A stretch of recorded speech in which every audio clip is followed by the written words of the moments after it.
그죠? 이렇게 쭉 올라가다가 금융위기 딱 터지고 나니까 연준이 뭘 많이 사겠죠? 그러니까 많이 빼야 될 거 아니야. 그러니까 연준이 양적 완화를 한 부분을 뺀 M2가 이렇게 되는 거예요. 그러니까 전체 M2는 이렇게 올라가는데 실제로는 이렇게 올라간다는 거죠.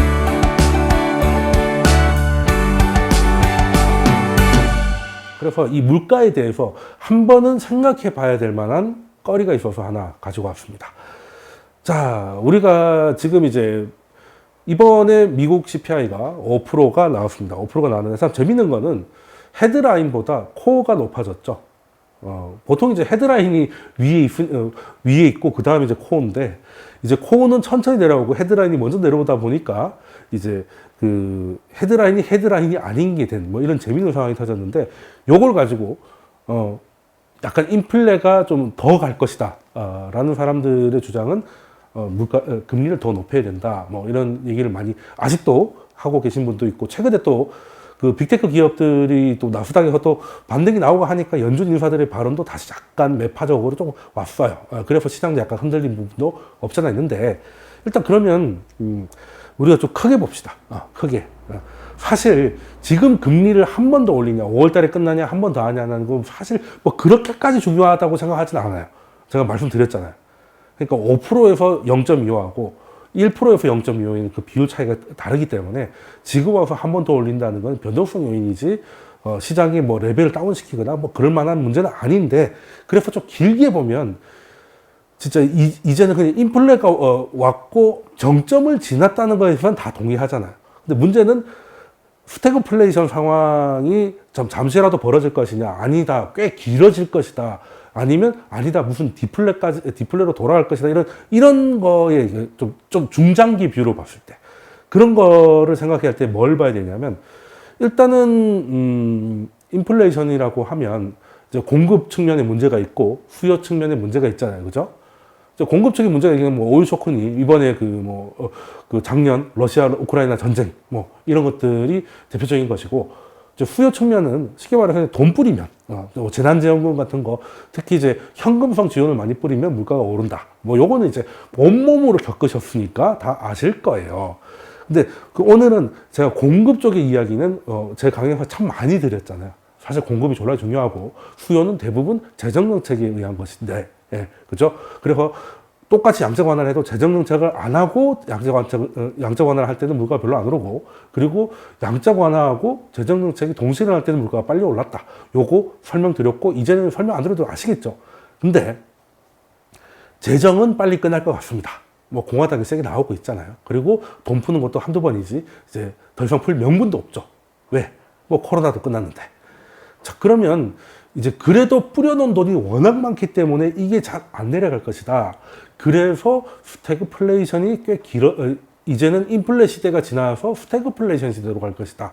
라는 그 주장도 있는데, 그거에 대해서 제가 좀 설명을 좀 드리고자 합니다. 자, 서론이 엄청 길었죠. 자, 우리가 이제 돈을 많이 뿌렸으니까 물가가 오른다. 굉장히 상식적 발언입니다. 근데 돈을 뿌렸다라는 거에 대해서 이제 그 좀 뜯어볼 필요가 없어요. 돈을 뿌린다. 근데 사실 돈은 늘 뿌려야 됩니다. 왜? 자본주의는 일단은 그 돈이라는 거는 그 시장에 우리가 단순히 생각할 때 내가 한 달에 100만 원을 벌었어요. 예를 들어서. 근데 100만 원을 다 쓰는 사람은 별로 없습니다. 물론 지금 물가에 100만 원 벌어가지고는 뭐 100만 원 벌어서 300만 원 빚을 내겠지만 그냥 예를 들어서 그냥 100만 원으로 살 수 있는 세상이라고 치고 100만 원 벌었으면 그래도 95만 원 쓰고 5만 원 정도는 저축을 하지 않습니까? 그죠? 그러니까 사람들 사이에서도 돈을 좀 모아놓는 게 생기고 그리고 자본주의라는 건 원래 은행들한테 돈을 빌려가지고 뭔가를 하기 때문에 일단 부채가 발생을 하잖아요. 그러면 은행에 100만 원의 돈이 있는데 내가 100만 원을 빌렸어요. 그러면 이자가 10%면 110만 원 줘야 되잖아. 근데 그 10만 원 어디서 나는 거죠? 그러니까 돈을 시중에 좀 뿌려야 내가 거기서 그 돈을, 그 빌린 돈으로 사업을 해서 돈을 벌어서 갚으니까 이렇게 경제 성장률만큼의 통화는 늘어나야 됩니다. 그래서 2008년에 양적 완화를 하고 뭐 한, 뭐 3번, 그리고 3.5 뭐 이렇게까지 했지만 어쨌든 평균 우리가 돈이라고 하면 M2라고 하는데, 그래서 M2 중과율 중요하다 뭐 이런 거 말씀드렸는데, M2는 2008년 이후로 평균 한 연간 5% 정도 커졌습니다. 그래서 M2는 계속 이렇게 늘어나요. M2는 계속 이렇게 늘어납니다. 그리고 빨간 건 뭐냐? 이 주황색이 M2입니다. 증가율이 아니고 M2 총량이죠. 그리고 빨간 거는 물가에서 헤드라인 말고, 그 중간값, 그러니까 쉽게 말해서 이제 코어 같은 딱딱한 것들. 그 헤드라인은 이거랑 단순 비교하면 뭐 유가라든가 뭐 이런 그 경제 외적인 요인 때문에 많이 왔다 갔다 하니까 코어를 보자고요. 코어를. 자, 그러면 자, 이렇게 보면 이제 M2는 이렇게 늘어나는데 잘 보시면 계속 5%씩 계속 늘어나고 있는데 사이사이에 조금 들을 때가 있고, 요때가 뭐겠습니까? 여기 살짝 올라갔죠, 살짝. 보이시나요, 이거? 이거 양적 완화잖아요. 맞아. 예. 그랬다가 나중에 뭐 요때는 뭐 볼 것도 없죠.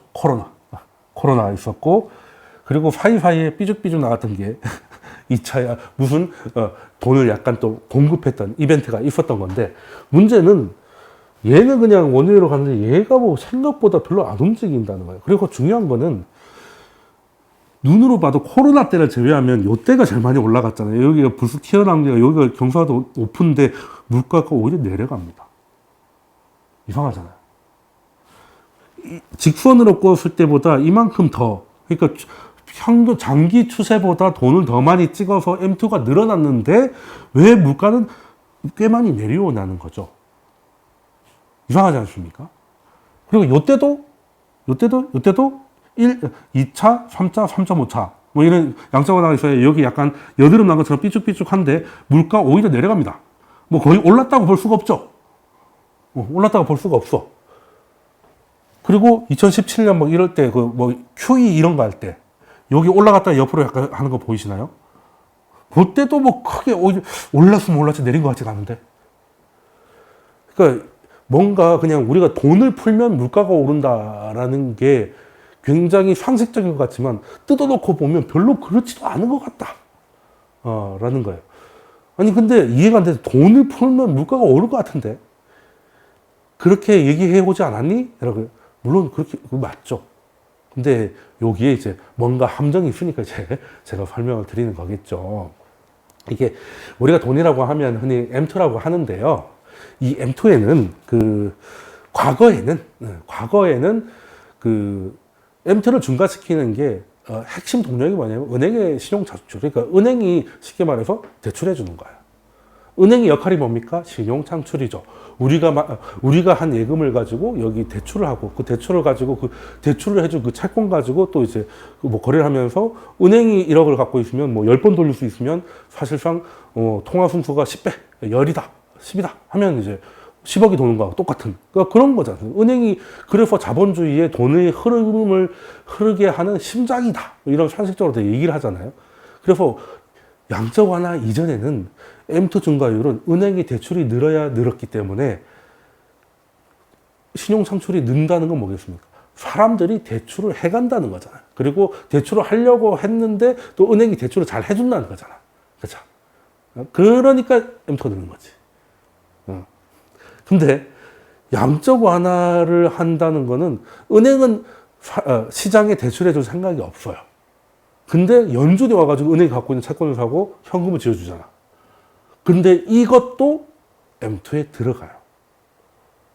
그러니까 여기 나와 있는 M2 여기에서는 연준이 그냥 강제로 끌어올린 M2가 꽤 섞이기 시작했다는 겁니다. 적어도 2008년 이후에는 양적 완화는 있었어요. 이때는 뭐 더 말할 것도 없겠죠. 그러니까 통화량이 물가의 연관관계가 있는 건 맞는데 양적 완화가 나온 이후로는 왜곡이 많이 됐다는 거예요. 그러니까 제가 하고 싶은 말은 M2가 예를 들어 1억이 늘었다고 쳐. 그런데 연준이 양적 완화를 해서 1억을 늘렸을 때와 연준은 가만히 있는데 시장에서 돈을 빌려가지고 은행한테 대출해주세요 했더니 대출 심사해가지고 네 빌려드릴게요 해서 1억을 빌려줘서 M2가 1억이 는 거하고는 물가를 자극하는 힘 자체가 다릅니다. 그래서 제가 졸부와 찐부라고 해요. 졸부는 뭔지 아시죠? 어쩌다가 뭐 그게 코인 같은 거 잘해가지고 돈 좀 벌었다고 막 이게 부자 행세하면서 사람들 막 무시하고 할 때 뭐라고 합니까? 아, 저 졸부 새끼라고 하잖아요. 예. 예. 그 찐부는 뭐 제가 그냥 하는 말, 진짜 부자, 원래 전통적인 부자. 그러니까 돈이 늘었어도 연준이 양적 완화를 해가지고 갑자기 늘어난 돈이 있고 원래 전통적인 부자가 있다. 자, 그러면 모르긴 해도 졸부와 찐부 중에 누가 더 교양이 넘칠까? 그냥 설명하기 쉽게 전통적인 사람이 더 그렇겠죠. 그 말은 뭐겠습니까? 같은 1억이 늘어도 인플레이션을 자극하는 데 있어가지고 연준이 찍어서 늘린 거하고 민간 은행에서 신용 창출한 거하고는 같은 금액에서라도 그 수요 자극의 영향력이 다르다. 자, 그러면 이걸 어떻게 왜곡을 교정해야 되지 않겠느냐? 그럼 M2가 늘었는데 여기서 뭘 빼면 되겠어요? 연준이 양적 완화는 그거잖아. 그러니까 채권을 사온 거 아니에요. 연준이 갖고 있는 채권이 늘 거 아니야. 샀으니까. 그 늘어난 채권만큼 빼면 되잖아요. 네. 그래서 빼보겠습니다. 그러니까 자, 이거는 아까 그냥 빼기 전입니다. 그래서 예전에는 거의 같죠. 연준이 갖고 있는 채권의 양이 같았으니까. 그죠? 이렇게 쭉 올라가다가 금융위기 딱 터지고 나니까 연준이 뭘 많이 사겠죠. 그러니까 많이 빼야 될 거 아니야. 그러니까 연준이 양적 완화를 한 부분을 뺀 M2가 이렇게 되는 거예요. 그러니까 전체 M2는 이렇게 올라가는데 실제로는 이렇게 올라간다는 거죠. 자, 그러면 M2를 봤을 때 여기 물가가 오히려 내려가는 이유가 껍데기 보면 그냥 M2를 보면 이게 올라갔지만, 그죠? 올라가서 M2가 이렇게 증가를 했으니까 물가가 오르겠구만. 이렇게 생각하는 걸 할 수 있는데 그건 옛날 얘기라는 거지. 다 연준이 사가지고 실제 M2는 옆으로 기거나 좀 레벨 다운 됐잖아요. 그러니까 올라가다가 꺾여서 옆으로 누워버렸잖아요. 실질적인 M2는. 그러니까 물가가 오히려 내려간다. 그러다가 이게 좀 더 올라가기 시작하니까 그때 좀 올라가는 거야. 그래도 그때랑 다르지. 왜? 수준 차가 있으니까. 예. 요거 이해되십니까? 요거 이해. 이제 그러면 이제 해안을 얻으신 거죠. 이 파란색이 아까 말씀드린 그 클리블랜드 연준에서 발표하는 그 CPI 중간값입니다. 뭐 코어라고 보셔도 돼요. 자, 그러면 사실 그 이후로부터 계속 또 2차 양적 완화, 3차 양적 완화 하면서 M2만 억지로 늘렸지 실제 은행의 신용 창출은 생각보다 작았다는 겁니다. 그러니까 이게 또 M2가 내려가잖아.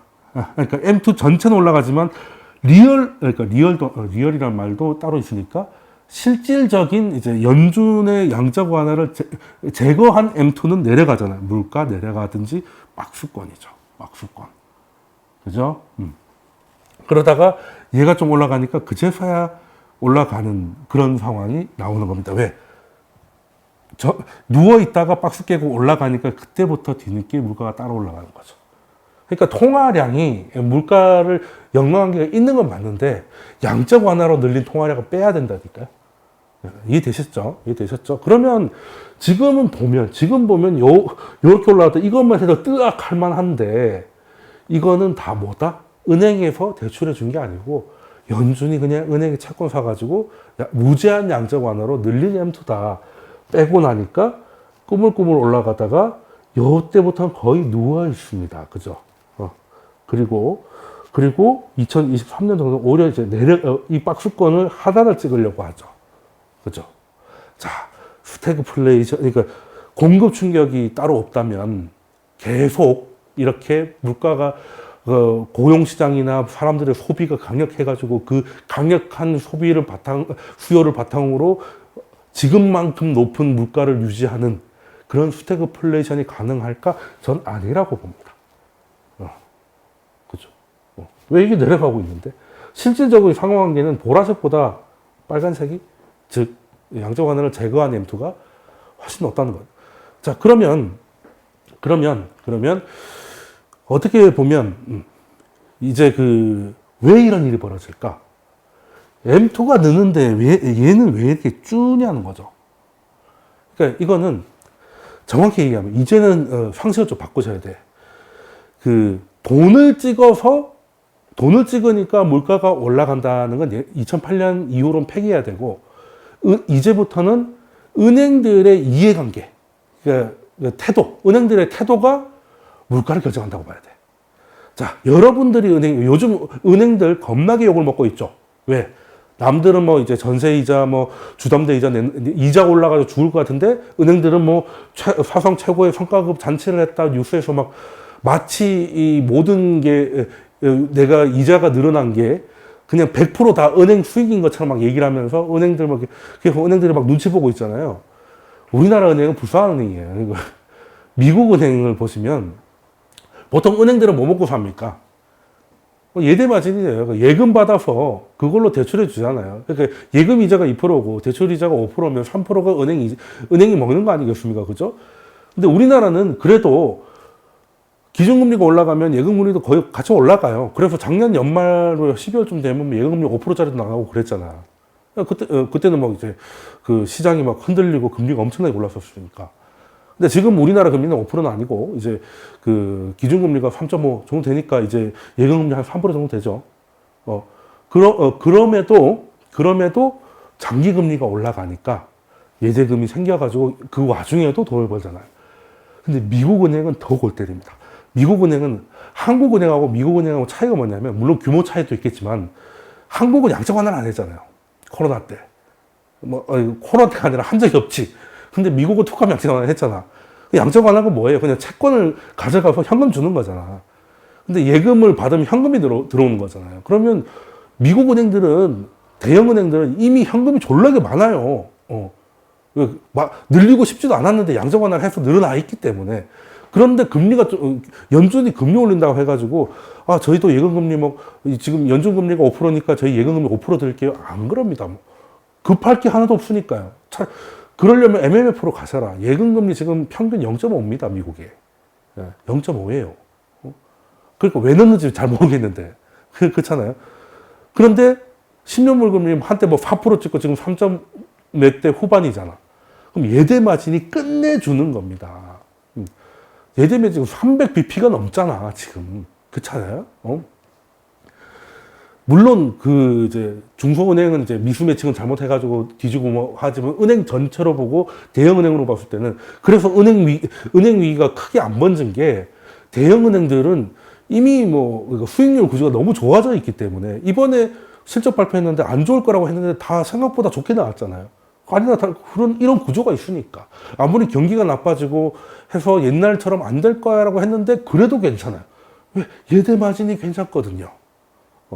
그러면 은행 입장에서는 연준이 금리를 올릴 때, 그러니까 올리려고 할 때 어떤 판단을 해야 되겠느냐. 예금 금리는 별로 안 올라갑니다. 미국은. 그죠? 근데 연준이 금리를 올린다는 것은 초반에 단기 금리도 따라 올라가겠지만 장기 금리도 끌어올리죠. 인플레이션이 있으니까 연준이 금리를 올리는 거잖아요. 올리는 기간이 길어지면 결국에는 성장이 꺾이면서 다시 내려오겠지만 초반에는 올라가잖아. 그래서 이번에도 미국 장기 금리 4% 넘어섰잖아요. 그죠? 그러니까 대출 이자는 장기 금리에 걸려 있으니까 대출 이자가 쭈르륵 올라가요. 근데 기준금리는 올라가도 예금금리가 안 따라 올라가니까 예대 마진이 높아져. 그죠? 예대 마진이 높아져. 그러면 은행들 입장에서는 내가 가진 현금을 그냥 국채 같은 걸 사는 게 나을까요? 아니면 그냥 이거 가지고 대출해져가지고 이자 장사하는 게 나을까?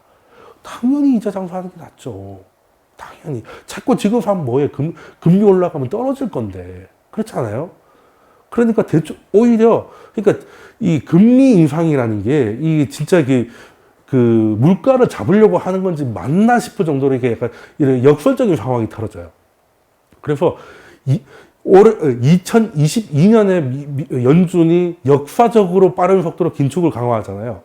근데 그때 그러면 긴축을 강화한다는 건 시장의 돈을 흡수해가지고 어떻게든 물가를 잡겠다는 거잖아. 근데 연준은 끌어당기고라고 하고 있는데 은행은 입장이 다르니까 이런 예대 마진이 확대되는 게 있으니까 오히려 대출을 늘립니다.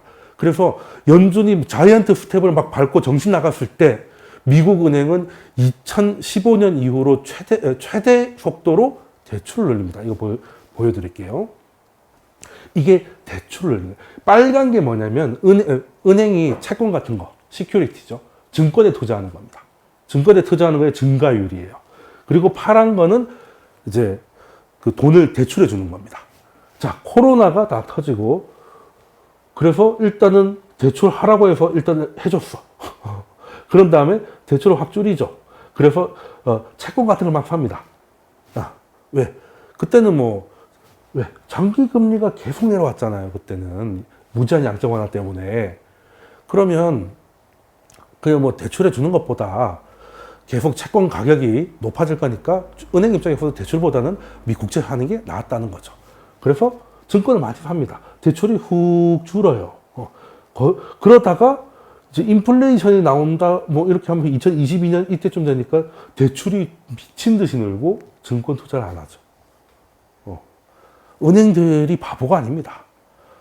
물가 잡고 하는 거에 연준이 할 일이고, 우리는 은행도 기업에 돈을 벌어야죠. 그랬더니, 그러니까 재미있는 게 연준은 미친 듯이 금리 올려가지고 물가 잡는다고 하는데, 은행은 대출을 늘려가지고 사람들한테 돈 쓰세요 한 거야. 연체 일어나잖아요. 연체 괜찮아요. 왜? 연체 좀 늘어도 예대 마진이 좋아서 전체적으로 보면 괜찮아. 제가 예전에 한번 찌라시 같은 거 있잖아요. 무슨 론수라고 이렇게 사무실 같은데 막 명함 꽂아놓고 그 차에도 꽂아놨기를 한번 봤더니 한 26%가 27%가 그렇더라고요. 근데 재밌는 게 그냥 이자가 26%고 연체 이자도 26%야. 그러니까 얘는 그냥 연체가 의미가 없어요. 연체를 가정한 거잖아. 그러니까 금리가 비싼 거지. 그죠? 이 말은 뭐겠습니까? 26%씩 받으면 10명 중에 3, 4명이 배를 째도 남는다는 거잖아. 그러니까 은행 입장에서도 그래, 경기 침체 오는데 이렇게 대출을 이렇게 해야 돼?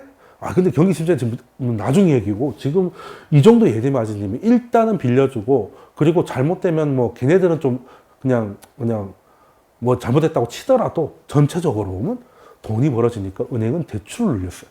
그러니까 은행 대출이 잘 나오니까 회사가 안 망하고 실업자가 안 늘고 고용지표가 강하고 소비가 좋으니까 연준 입장에서는 이것 때문에 물가가 더 오를 것 같다. 물가가 인플레이션이 더 딱딱해질 것 같다. 금리를 더 올려야 되겠다. 그랬더니 또 은행 입장에서는 예대 마진이 더 좋아지는 거죠. 그러다 극단적으로 가면 이제 장기금리가 내려오는 거지. 이러다 다 죽는다. 근데 장기금리가 꺾여서 내려올 때까지는 은행 입장에서는 너무 좋은 겁니다. 너무 좋은 거예요. 그래서 물가가 안 잡혔던 거예요. 딴 거 없습니다. 연준에서 포면 뭐해. 민간에서 다시 물 퍼다 나르고 있는데. 근데 이때가 언제냐. 이때 3월이잖아요. 한국은 작년 11월쯤, 이었나요? 그리고, 미국은 이번 3월에 각각의 사건이 터집니다. 뭐겠습니까? 한국은 레고랜드 사태가 터지고, 미국은 실리콘밸리 은행이 이제 박살이 나죠. 그러면, 그게 왜 중요하냐? 이제는 진짜 많이 떼일 수 있다는 거죠. 그러니까 지금까지는 대출 좀 떼어도 괜찮아. 예대 마진이 좋으니까 그냥 대출을 늘리자라고 했는데 이랬다가는 이제 진짜 연체율이 생각보다 커져서 우리 뒤질 수도 있겠네. 대출이 부실화 될 수가 있겠네. 라는 생각을 해서 대출을 수덥 하기 시작했어요. 그러니까 내려오죠. 우리나라도 레고랜드 사태가 터지고 금리가 내려옵니다. 왜? 그런 식으로 빌려주다가 레고랜드처럼 망해버리면 예대마진 먹으면 다퉈야 될지도 모르잖아. 그래서 은행들이 갑자기 태도가 딱딱해집니다. 태도가 굉장히 긴축적으로 하는 거죠. 그래서 제가 지난 라이브에서 뉴욕 연준에서 그 설문조사하는 것 중에 대출받기가 매우 힘들다와 대출받기가 힘들어졌다의 대답의 합산이 이번 그 지표가 나온 이후로 최고치가 됐다는 것도 은행들이 몸살인다는 거예요. 자, 그래서 제가 지난주 강의에서 오건영 그 부장님이 한번 우려했던 게 연준은 이제 사실상 동결을 하겠지만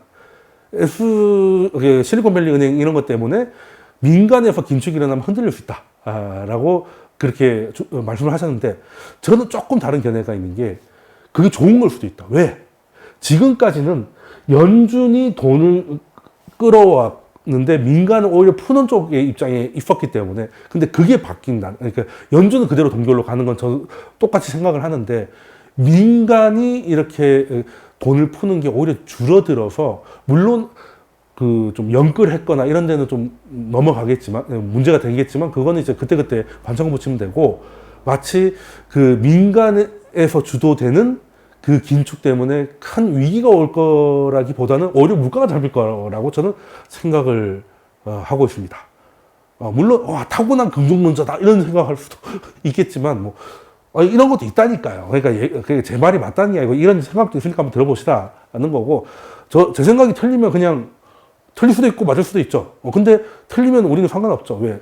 종목이 뭐 선발 부분 다 손절일 거니까 저희는 절대 두 자릿수 가까운 손실을 보지 않습니다. 무조건 잘라요. 그런데 맞았을 때 위로 터지면 또 재미나는 거죠. 이렇게 하니까 그냥 웬만하면 긍정적으로 그거 보는데, 근데 이거 꼭 끼워 맞추기보다는 사실이 그렇다는 겁니다. 은행이라는 산업을 좀 이해를 하면 충분히 그럴 수 있고, 한국은행하고 미국의 은행은 또 특히나 상황이 다르기 때문에 요거는 좀 다르게 보실 필요가 있다라는 겁니다.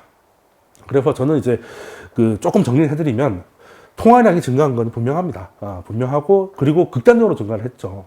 물론 이제 연준이 긴축을 하면서 증가율은 이제 올해 들어오면서 마이너스로 처음 들어가서 이 줄어드는 속도도 빠르지만, 그 전에 미리 뿌려놨던 그 유동성 때문에 스태그플레이션의 가능성에 대해서 언급하고 우려하시는 분들이 계신데, 사실 저의 생각은 같은 M2라고 하더라도 연준이 그냥 인위적으로 그냥 강제로 어떻게 보면 이제 푼 유동성하고, 민간이 풀었다는 거는 은행과 그 실물 경제가 합의해서 대출이 일어난 거잖아요.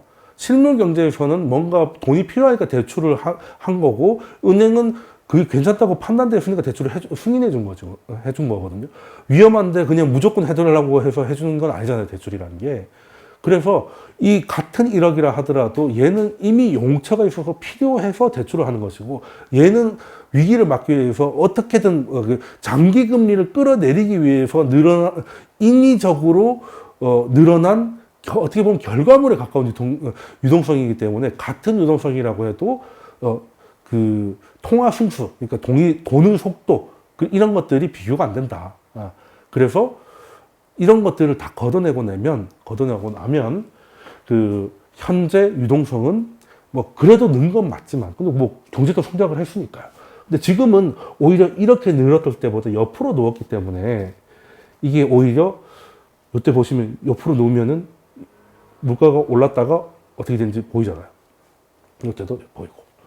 그래서 저는 뭐 이제 예전 같은 저물가는 사실상 힘들겠지만, 그렇다고 물가가 뭐 이런 앞으로 계속 갈 거다 뭐 이렇게 하기에도 그것도 너무 한쪽만 바라보시는 걸 수도 있다는 거고, 만약에 이게 생각보다 지금 은행의 긴축이 오건영 팀장님의 생각처럼 빠르게, 지금 실제로 빠르게 긴축으로 돌아서고 있거든요. 근데 이게 생각보다 빨리 긴축으로 돌아서면 연준은 생각보다 빨리 인하를 해야 될 것이다. 그것도 그 오건영 팀장님의 뷰가 맞는 것도 저는 나쁘지 않습니다. 그렇게 되면 인하가 빨리 들어가니까 우리한테 나쁠 게 없죠. 그런데 또 이제 강칠천 인사님처럼 이제 금리 인하하면 다 뒤진다고 그럴 수 있겠지만, 그거는 뭐 잘 모르겠고. 근데 이제 하나 문제가 되는 건, 이제 실업률이 이제 여름 되면 진짜 좀 올라올 것 같은데, 지금까지 실업률이 안 올라와서 문제였는데, 진짜 막상 실업률이 올라오면 또 흔들리긴 합니다. 예, 그게 실업률이 늘었다는 게 경제 좋다는 게 말이 안 되잖아요, 일단은. 그러니까 일단은 이제 그건데, 그래서 그렇게 되더라도, 만약에 팀장님 말씀처럼 되면은 좀 이렇게 연내 금리 인하도 좀 가능성을 좀 열어놔야 된다고 봐요. 근데 그 정도 수준이 아니라면은 이제 내년 정도부터 이제 인하를 좀 열어봐야 될 것 같고, 그렇다고 좀 생각을 합니다. 그래서 이제 여름 때는 실업률 때문에 좀 변동성이 생길 것 같고, 그러면서 이제 실업률도 흔들리고 하니까 이제 금리 언제 내릴 거냐는 게 또 가을쯤 되면 또 연준한테 주목이 되겠죠. 그때 요게 어떻게 되느냐를 가지고 이제 연준이 판단을 할 것 같다라는 생각을 가지고 있는데, 지금 분위기는 왠지 어떻게 될지 모르죠. 조금, 그러니까 적어도 이렇게 올라갈 것 같지가 않잖아요. 내려가게 되면 인하를 하게 될 가능성도 무시 못한다라고 생각을 합니다.